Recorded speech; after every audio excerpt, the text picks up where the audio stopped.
Good afternoon, ladies and gentlemen, and very warm welcome to the Vasa Museum and today's broadcast of Vasa 1628. My name is Viktors Sprengels and I work as a guide in the museum, and today behind the cam we have Siri and Lars. And today I'll be talking about one of the main assets of the Vasa.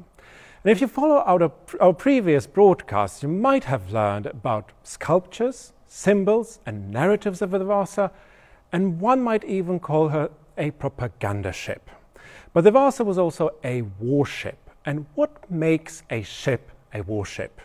It's the artillery of the ship, the cannon, the guns. And here we can see 2 of 3 Vasa guns we have in our museum that were salvaged together with the Vasa in the 60s of 20th century. And I don't know exactly what you imagine if you hear naval battle on the Baltic Sea in the first quarter of the 17th century. And I really hope these are not scenes from such films as, let's say, Pirates of the Caribbean. Do even forget all those beautiful paintings one can see in an art museum or gallery where during a naval battle the fleets are meeting and the ships are standing in lines and there's big distance between the ships. Now the line tactics and concentrated broadsides were still decades away.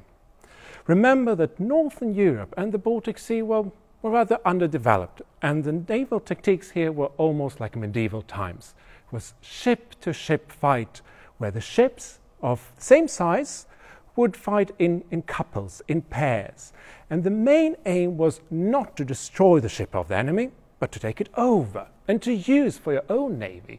Because, well, certainly it did cost a lot of both financial and time resources to build a warship like the Vasa.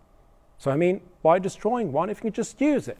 And that is why the most important and most crucial part of a naval battle was actually on the upper deck, on the open deck, as a hand-to-hand combat when the men were trying to board the ship in order to take it over. So what's my point? My point basically is that the guns that we see over here did not play such a very big role. Well, not just yet. As the King of Sweden, who commissioned the Vasa, Gustav II Adolf, who was a very modern, a very experienced military strategist, a pioneer, you could say, a very keen developer of new types of artillery and cannon. So he saw this new vibes, this transition in the naval warfare, where a warship was becoming a weapon on the seas rather than transportation mean for the crew or for the soldiers. Now, the king was also guided by the main military and foreign policy aims of Sweden. That is, to dominate the Baltic Sea, to have Sweden all around it. And well, in order to reach these goals, there was given an order to build a new superpower ship to dominate the Baltic Sea, the Vasa. So the king commissioned a new ship with 72 brand new standardized bronze guns. And I emphasize standardized, as it was rather unusual for a warship to have guns of the same caliber, that is, of the same size.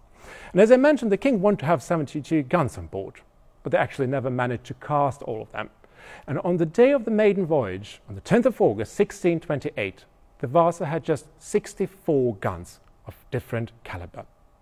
But even with her 64 guns, she was still the most powerful ship in the world.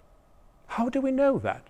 Well, there's something called firepower, calculated in broadside weight of metal.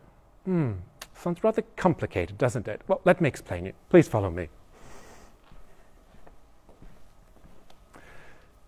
Now here we're facing the left side of the Vasa.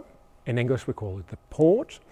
Now let us imagine that every single gun of the port that would be standing in these open gun ports that you can see now very nicely as the lights are on board. So let us imagine that every single gun was shooting against the enemy at the same time. And if we calculated and summed up the weight of all the shots, of all the gun balls of one side of the ship, we would get this firepower in terms of weight. That means the more the ship could shoot, the more power it had, well, obviously, the better the warship was. And the Vasa could shoot twice as much as any other warship in average back then. So Vasa was really a superpower ship. There's just one problem. all this glory did last for about 20-30 minutes. But for those 20 minutes, she was the most powerful ship in the world.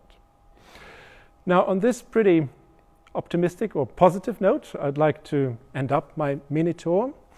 Thank you very much for being with us, and you're very welcome to tune in yet again every workday, 16:28 hours Central European time.